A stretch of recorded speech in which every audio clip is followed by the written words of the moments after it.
Alright everybody, Shane Simmons, The Appalachian Project, coming at you from Big Stone Gap, Virginia.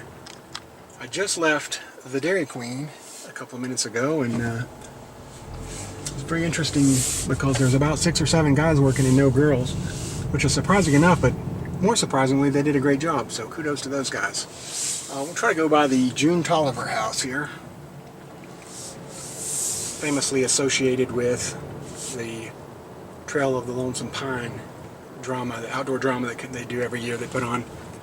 That was written by John Fox Jr., who was a resident here at one time, next to June Tolliver House. And they have the June Tolliver Playhouse right down the road from there. Really nice little facility. So again, Big Stone Gap, John Fox Jr., a prominent resident at one time. There were several people we'll hopefully can talk about.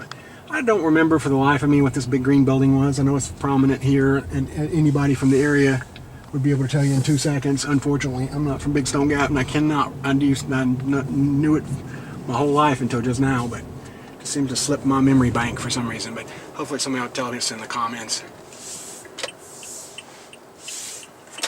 Again, we'll go down here. So we'll cut down Shawnee again here in the other direction.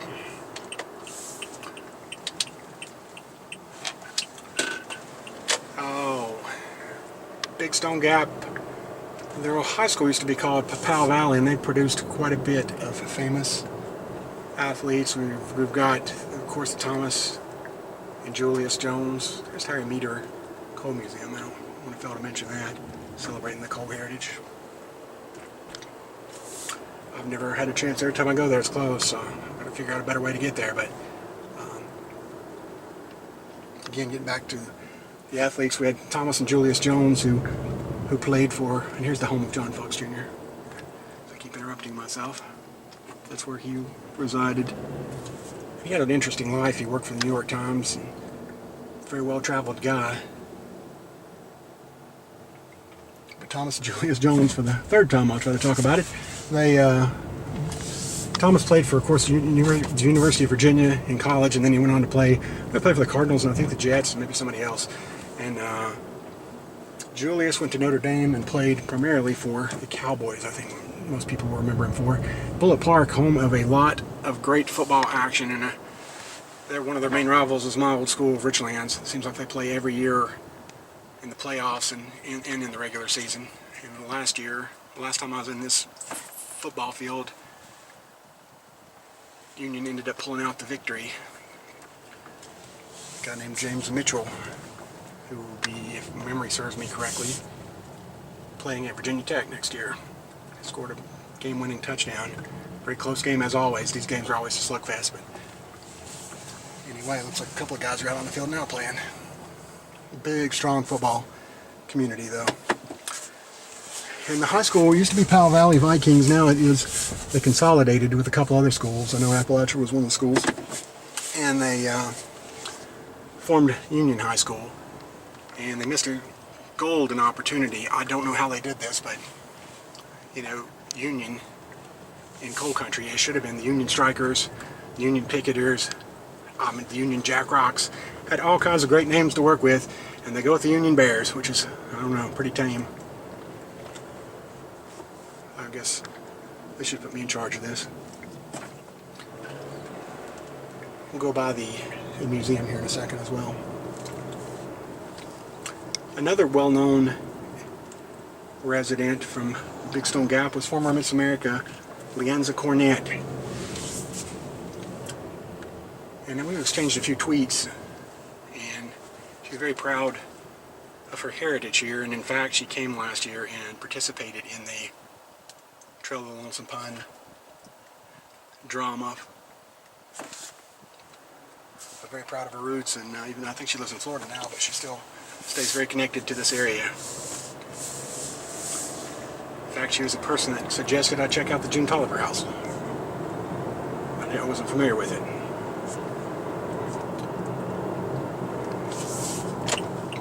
Here's the Southwest Virginia Museum Historical State Park, and it is a gorgeous old stone building.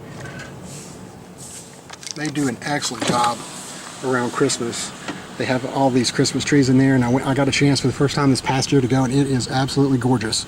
Lives up to the hype. And normally they have really good little displays about the life in the area.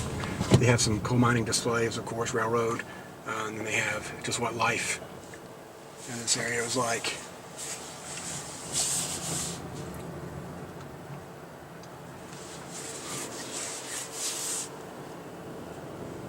Of course, a lot of people are familiar with Big Stone Gap from the book and movie by noted author whose name I am going to butcher probably, Adriana Trigiani-ish. I hope I'm somewhere in the ballpark with that name. I know you know who I'm talking about. I've never heard her name pronounced out loud now that I think about it, but I'm very familiar with her. I've read that book and I watched the movie as well. It's kind of cool. They had a premiere down here. She really did it right. She was very proud to be from this area, and it reflected in both the movie and in the way that she promoted the area afterwards.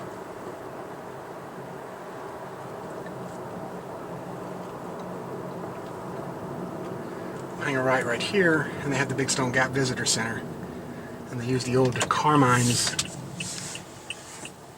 store logo. That was a, if I'm not mistaken, it was a restaurant around here that wasn't in that building, but Jason and I actually attended a small business workshop here in that center last year about this time. One thing about Big Stone Gap, the town's about 5,600 people, and it takes a lot of pride in the area, and they're really trying to promote and get things going.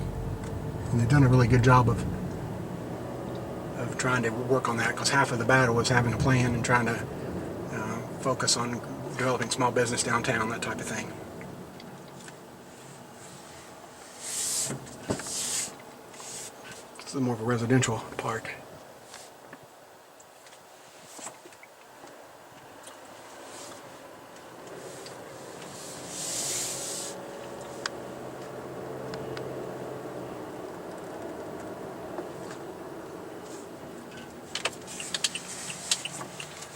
Like I said, they have about 5,600. It's one of the larger towns in this general area, and it's pretty well thriving comparatively to a lot of the other places. Got a lot more going for it.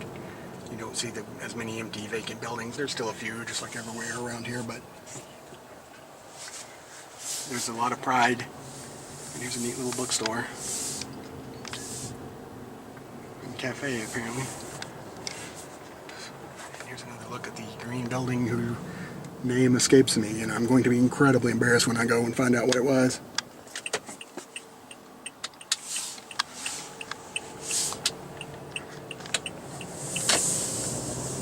So we're heading out, getting back to where, kind of the other side of town.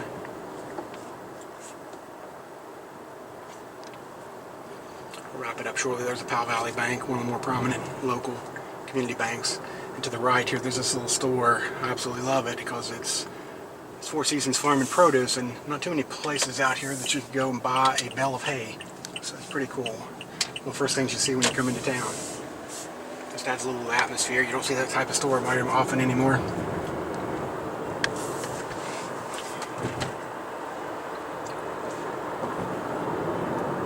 So we're getting ready to head out of town, but hope you enjoyed this little view of Big Stone Gap. If you haven't been, it's a great little town here in Appalachia.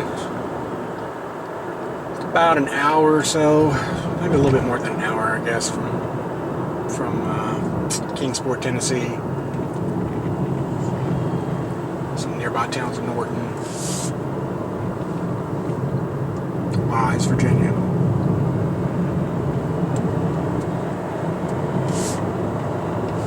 But if you enjoy our videos, please subscribe to us, share, comment, let us know you're watching. I've gotten back on the road again, and I love it. I love getting out here and seeing these places, watching them change and grow and struggle and make it and strive to overcome. It's a lot of fun to watch how people keep on plugging along and they never give up, never quit, and it defines Appalachia. So if you enjoy these, again, please subscribe to us and keep me posted. Give us your suggestions too, places we need to check out, places with cool landmarks or just nice little towns. I'm always all about going out and checking them out. I love getting back on the road. And again, you can see Kingsport's 38 miles, so really it's not even an hour from here. And then they've got Gate City's 30 miles.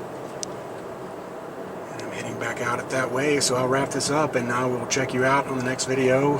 Thanks again for watching. Really appreciate it, and appreciate your feedback. Thank you.